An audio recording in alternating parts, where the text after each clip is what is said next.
In the late 1930s, as Japan sought to cement its status as the dominant naval power of East Asia, the Imperial Japanese Navy made a decision that would shape the destiny of its fleet and ultimately doom it. Convinced that the United States would someday challenge its expansion across the Pacific, Japanese naval planners embraced an old doctrine, the Kantai-Kessen, the belief that a single titanic fleet engagement between battleships would determine the outcome of the war. The Americans had more shipyards, more steel, and a vastly larger industrial base, so Japan could not hope to match the U.S. Navy's ship for ship. Instead, Japanese admirals pursued a different logic. If they could not build more ships, they would build bigger ones. From this mindset emerged the Yamato-class battleships, Yamato and Musashi, the largest, heaviest, and most heavily armed warships ever launched by any nation. They were designed and constructed under conditions of extraordinary secrecy between 1937 and 1942, their hull numbers disguised, their slipways hidden behind high walls, and their specifications known only to a handful of officers and engineers. The goal was to produce warships so powerful that no American or British battleship could stand against them. At full load, Musashi displaced more than 72,000 tons, with armor plating thicker than any shell then in existence could reliably penetrate.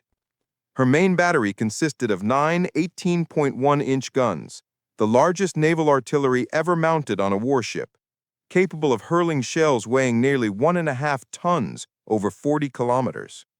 Her designers believed she could outrange, outgun, and outlast anything the U.S. Navy could send against her. This enormous vessel was not merely a ship, it was a symbol. To the Japanese, Musashi represented naval invincibility, a floating fortress that embodied the nation's industrial pride, technical mastery, and warrior tradition. Every aspect of her construction reflected the strategic assumptions of the pre-war era, that battleships would still meet in line of battle formations, that gunnery duels would decide control of the seas, and that victory belonged to the nation with the largest, hardest-hitting vessels afloat. The Japanese had observed the naval race of World War I and concluded that the only way to counter America's ability to build many ships was to build ships that were categorically superior. A single Yamato-class battleship, they argued, could take on multiple American battleships and survive.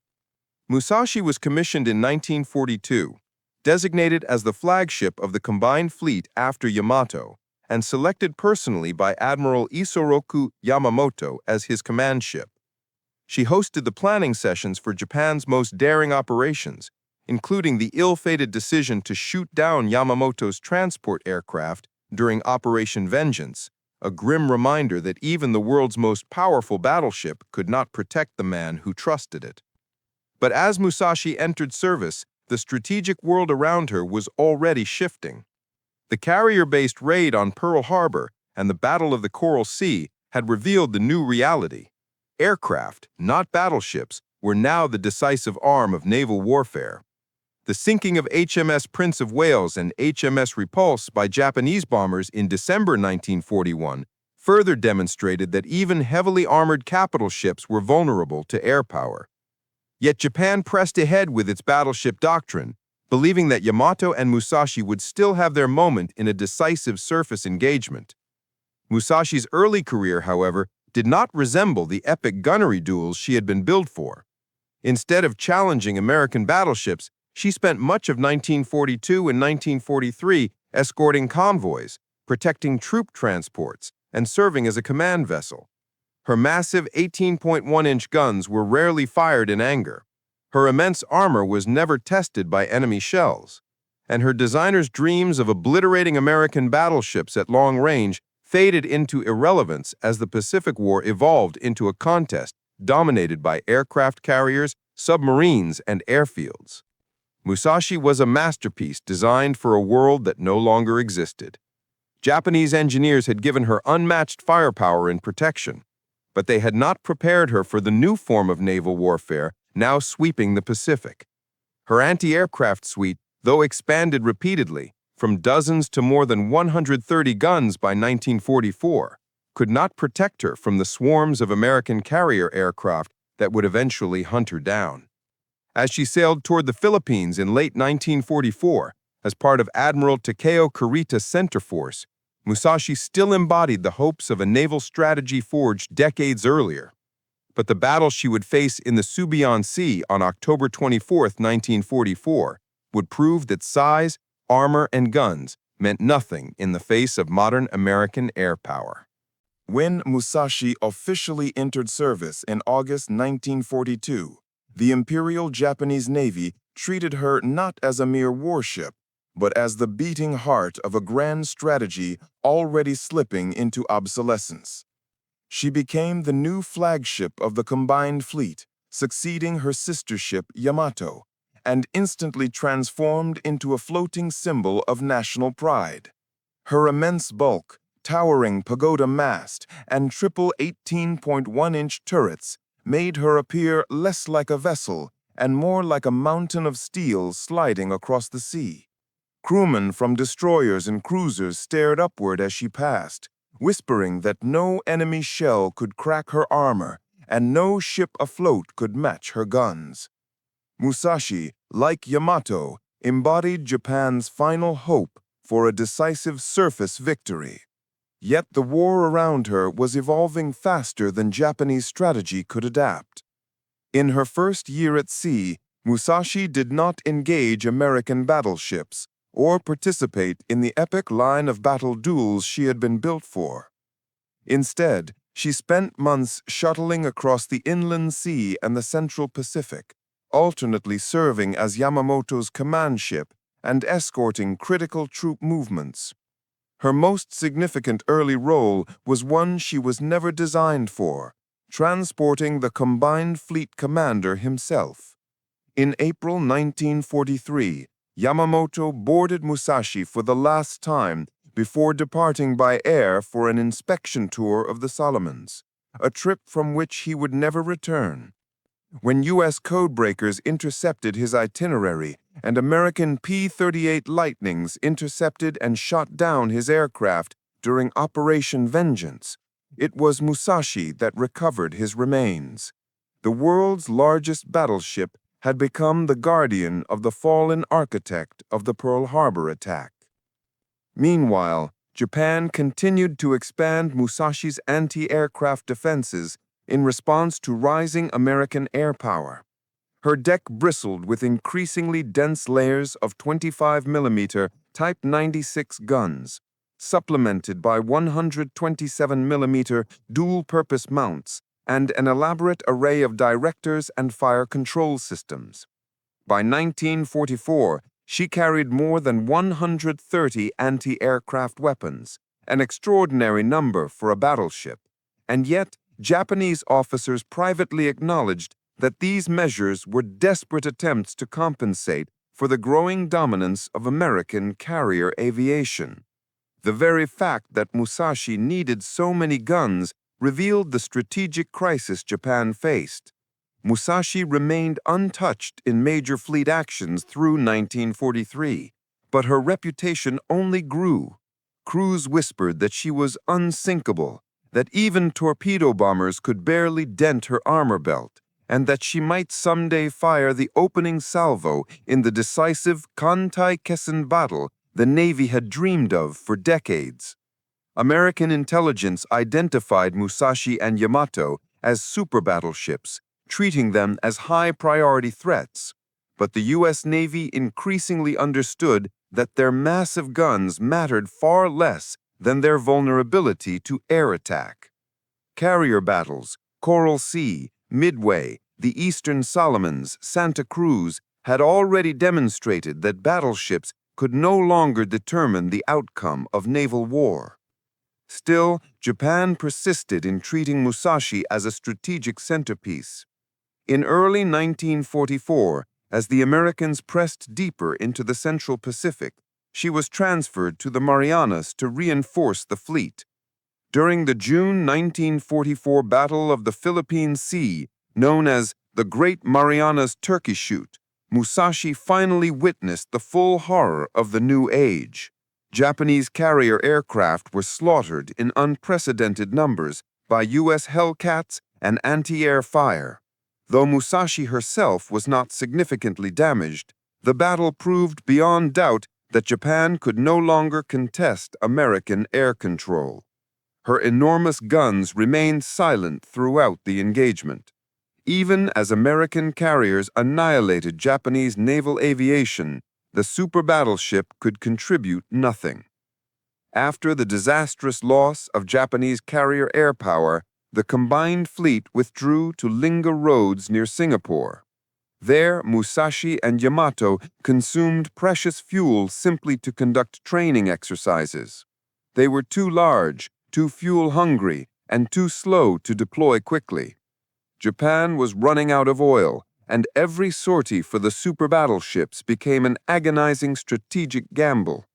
Yet, despite these realities, Japanese planners still hoped the enormous vessels might turn the tide when the time came to defend the Philippines, Japan's last remaining shield before the home islands. That moment arrived in October 1944, when Allied forces began landing on Leyte. In response, the Japanese launched Operation Shogo, a complex multi-pronged counterattack designed to trap and annihilate the American invasion fleet. Musashi, centerpiece of Kurita's center force, finally sailed toward the grand, decisive battle admirals believed she might have been meant for since the day her keel was laid. But the world she entered in October 1944 was not the world Japan had prepared her for. The U.S. Navy no longer fought with battleships, seeking line-of-battle duels. It fought with a weapon Musashi was never designed to resist: fast carrier groups, capable of launching massed airstrikes from hundreds of kilometers away. As Musashi steamed through the Visayan waters and entered the Sibuyan Sea, she carried more anti-aircraft guns than any battleship in history, an armor belt thicker than any opponent could pierce with shells, and the most powerful naval artillery ever mounted on a ship. But none of it would matter in the battle to come. Her legend was towering, her presence intimidating, but the age she belonged to was already gone. Dawn broke over the Sibuyan Sea on October 24, 1944, with a deceptive calm. The water was glassy, the sky streaked with pale gold, and Admiral Takeo Kurita's center force, battleships, cruisers, and destroyers, moved in tight formation toward the San Bernardino Strait. Their mission was nothing less than the destruction of the American invasion fleet at Leyte Gulf. At the core of this armada loomed Musashi, her hull vast and dark, her massive 18.1-inch turrets pointing forward like the guns of a fortress on the march.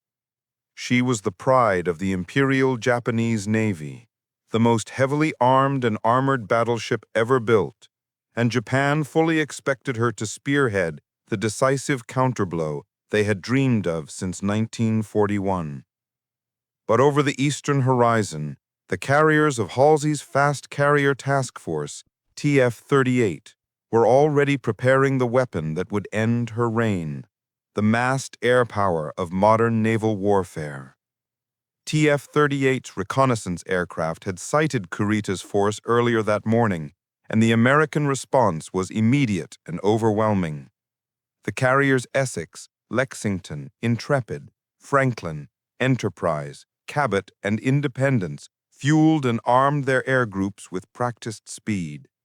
Within minutes, the first wave of Helldivers, Avengers, and Hellcats clawed into the sky. The battle that followed would demonstrate, with terrifying clarity, that no amount of steel or firepower could protect a battleship from the concentrated air assault of a fully modern carrier fleet. The first American attack arrived shortly before 10 a.m. Dive bombers from Intrepid and Cabot screamed down through scattered cloud layers, the canopies rattling as they plunged toward Kurita's formation. Musashi's anti-aircraft guns erupted in a deafening roar, 25mm Type 96 cannon firing in fountains of tracers. 127-millimeter dual-purpose guns thundering as they filled the sky with bursts of black shrapnel. The air above her became a swirling storm of fire, but the Helldivers did what American pilots had been trained relentlessly to do. They drove straight through it. Musashi took the first of many hits, a 500-pound bomb that smashed into her forward deck, penetrating deep before exploding. Almost simultaneously, the first torpedoes struck her starboard side, rupturing compartments and flooding lower decks. The great battleship shuddered. Damage control crews rushed to seal the flooding, but the assault had only begun. Within an hour, a second wave arrived, this one larger, more coordinated, and more lethal. TF-38 unleashed everything from high-altitude fighters carrying bombs to Avengers armed with torpedoes. The strikes came from multiple directions, forcing Musashi's gunners to split their fire and diluting the effectiveness of even her enormous anti-aircraft battery. American pilots executed a classic pincer attack. Dive bombers assaulted from above, drawing fire upward, while torpedo bombers swept in at sea level where gunners were unable to track them effectively. Musashi's armor, thick enough to deflect any naval shell, was never designed to withstand this kind of attack, delivered from the air, repeated without pause, and striking in places no battleship designer of the 1930s had considered vulnerable. By early afternoon, she had already taken enough blows to cripple a lesser ship. Yet still she fought, her anti-aircraft guns filling the sky with so much lead that surviving pilots described it as climbing through a volcano. But the Americans kept coming. The third strike, shortly after 1 p.m., was the most devastating. Avengers from Essex, Lexington, and Enterprise coordinated a torpedo assault that hit Musashi on both port and starboard side, the worst possible scenario for a ship that relied on counterflooding to preserve stability. Each torpedo sent shock waves through her hull, buckling armor plates and tearing open compartments below the waterline. The flooding became uncontrollable. Musashi began to list, first gently, then with alarming speed. Damage control teams fought with extraordinary determination, wading through rising water to shore up bulkheads and jettison ammunition. But every effort they made was undone by the next wave of American aircraft. By early afternoon, the total number of hits had climbed to catastrophic levels. 19 torpedoes and 17 bombs, according to post-war assessments. Water poured into the starboard side faster than pumps could expel it. The fourth and fifth waves delivered the final blows. Bombs smashed into her main deck, knocking out turrets and fire control positions. Torpedoes ruptured her port side, destroying her ability to counterflood and sending her into a fatal starboard list. Her speed dropped from 22 knots to 10, then 6, then 5. A battleship that once symbolized unstoppable strength now crawled helplessly through the Sibuan Sea, barely able to steer. By late afternoon, Kurita reluctantly ordered his surviving ships to leave Musashi behind. The ocean around her was stained with oil, littered with debris, and filled with the bodies of Japanese sailors thrown into the water during earlier blasts. American aircraft circled overhead like hawks, photographing the dying giant as she slowed to a halt. At 7:30 p.m., after hours of agonizing struggle, Musashi capsized to starboard and slipped beneath the surface, taking more than 1,000 crewmen with her. Incredibly, throughout the entire battle, not a single American ship was lost. Japan's greatest battleship had been destroyed not by gunfire, not by surface engagement, but by the overwhelming, unstoppable power of U.S. carrier aviation. Japanese admirals, once confident that Yamato and Musashi would dominate any naval battlefield, were left stunned. Everything they believed about decisive surface warfare had been shattered in a single afternoon.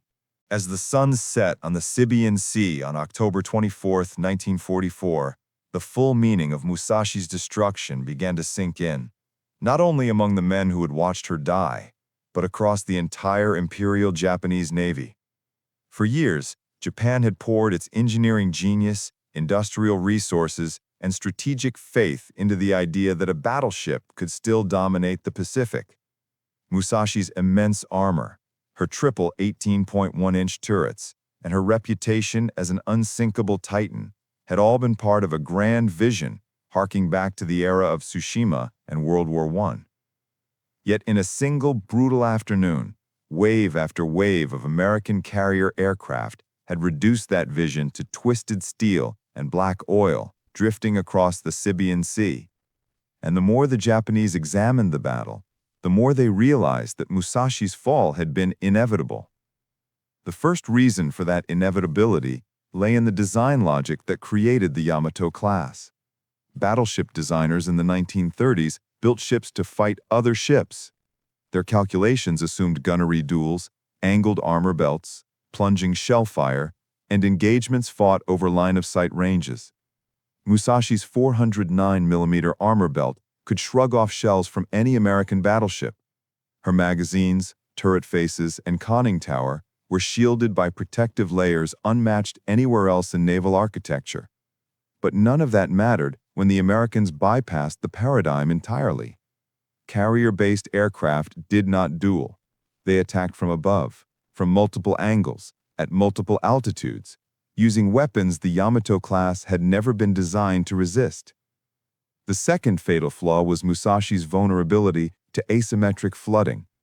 Battleships survived torpedo hits by counterflooding compartments on the opposite side to maintain stability. But at Sibian Sea, TF-38's Avengers struck Musashi from both port and starboard. With every incoming wave, torpedoes slammed into alternating sides of the hull, tearing open long seams and destroying internal bulkheads. The result was a nightmare scenario for any damage control officer. Counterflooding became impossible because both sides were compromised. The ship's stability evaporated. Even with flawless coordination, crews could not outpace the rising seawater. The bombs inflicted their own brand of devastation. Dive bombers pierced Musashi's deck, near her forward turrets, collapsing internal compartments and knocking out electrical systems that powered pumps, steering mechanisms, and turret rotation. Fires broke out across multiple decks. Though Japanese crews fought with ferocious determination, venting smoke, sealing ruptures, and even hand-pumping water when automated systems failed, the sheer volume of damage overwhelmed them. A third factor was the collapse of Japan's air defenses. Musashi had more than 130 anti-aircraft guns by 1944, a staggering number for any warship, yet she faced attacks designed specifically to defeat them. American pilots used multi-axis assaults, a tactic developed from bitter experience at Coral Sea and Midway. Helldivers attacked from high angles, forcing the 127mm guns upward.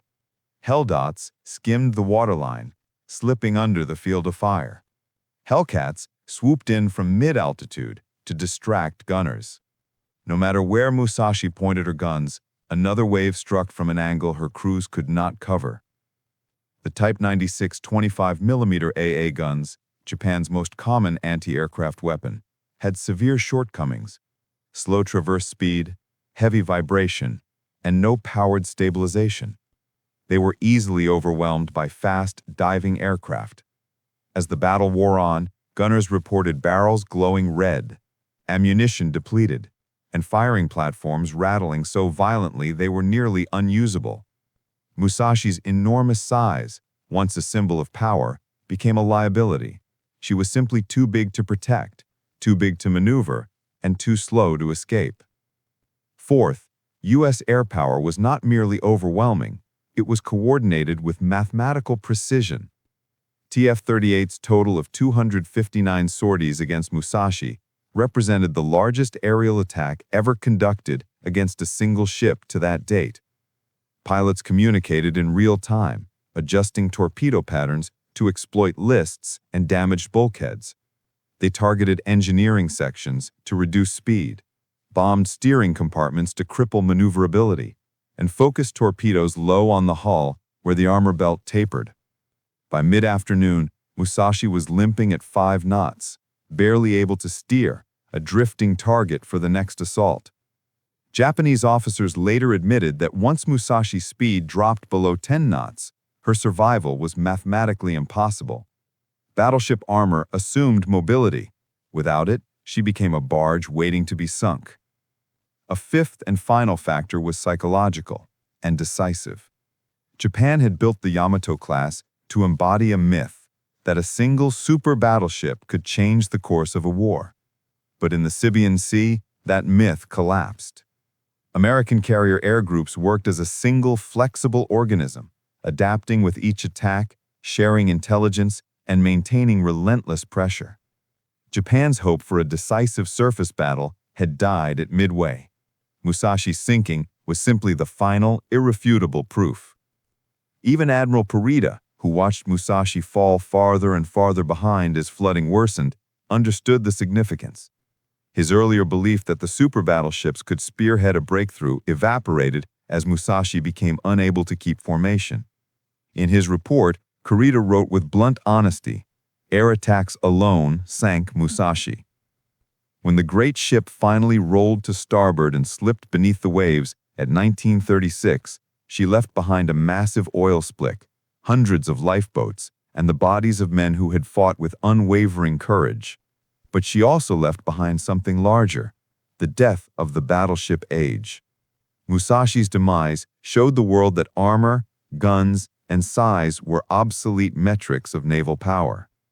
The future belonged to speed, reach, and the ability to project force from beyond the horizon. The men who designed Musashi had not been wrong. They had simply been overtaken by history, and no amount of steel could stop that tide.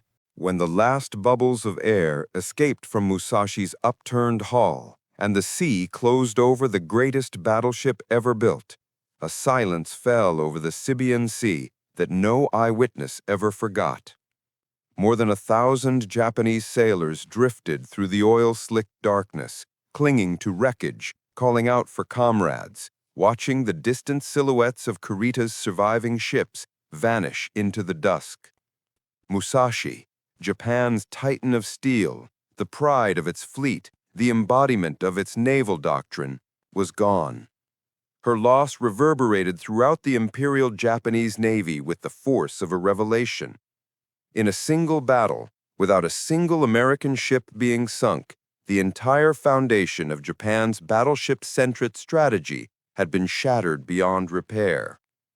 In the days that followed, Japanese naval officers tried to make sense of what had happened. Many had devoted their entire careers to the belief that armored giants would decide the fate of nations. Now they were left confronting a brutal truth. Musashi had not failed because she was poorly built or poorly commanded. She had failed because she belonged to an era that had already ended.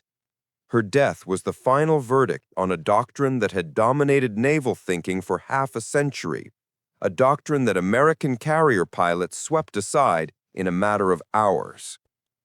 The Imperial Japanese Navy had always known that the United States possessed a vast industrial capacity, but the Musashi's sinking showed something even more decisive.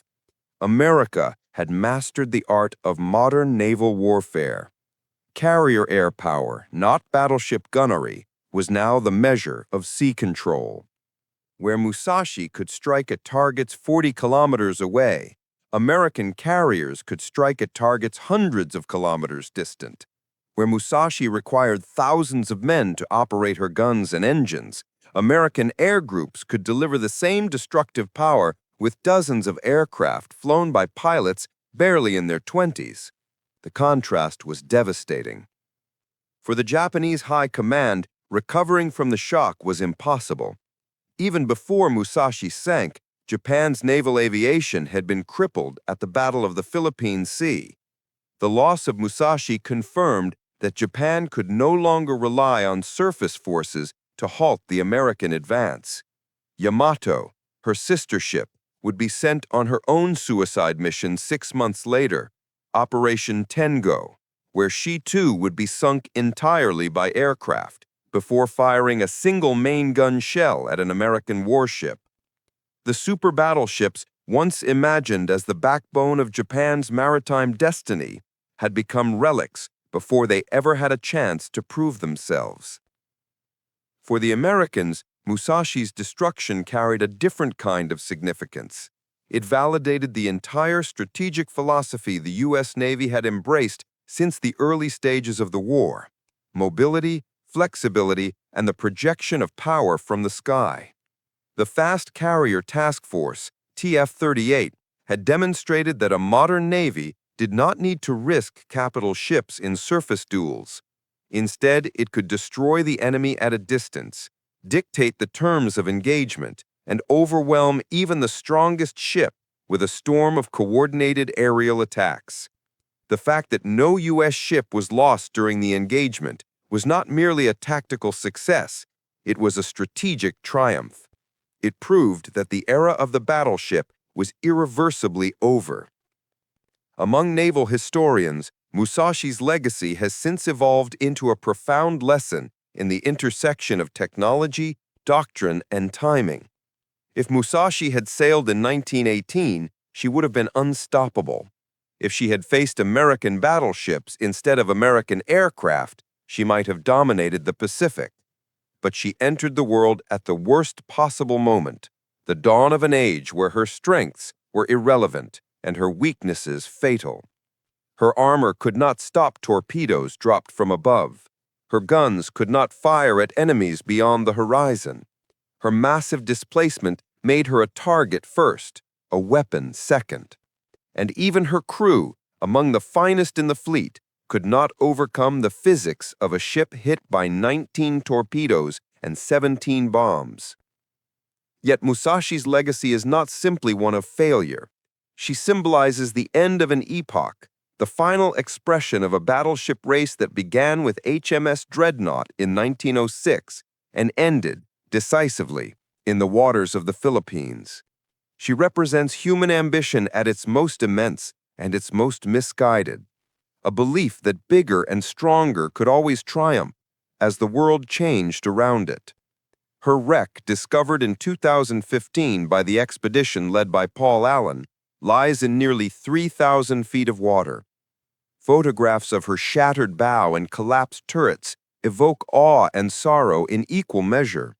They remind the world of the men who fought and died aboard her, of the engineers who dared to create her, and of the admirals who believed she could alter the fate of nations. What she ultimately proved was something far larger and more enduring, that technological eras rise and fall, that the weapons of one generation cannot win the wars of the next, and that strategy must evolve or perish. Musashi did not sink because she was weak. She sank because the world had moved on. In that sense, the Musashi's final gift to history was clarity. She showed, with tragic force, that the battleship age had died, and the future of naval power belonged to the carriers, the pilots, and the relentless reach of the airplane. Her death marked the twilight of giants and the dawn of a new kind of war.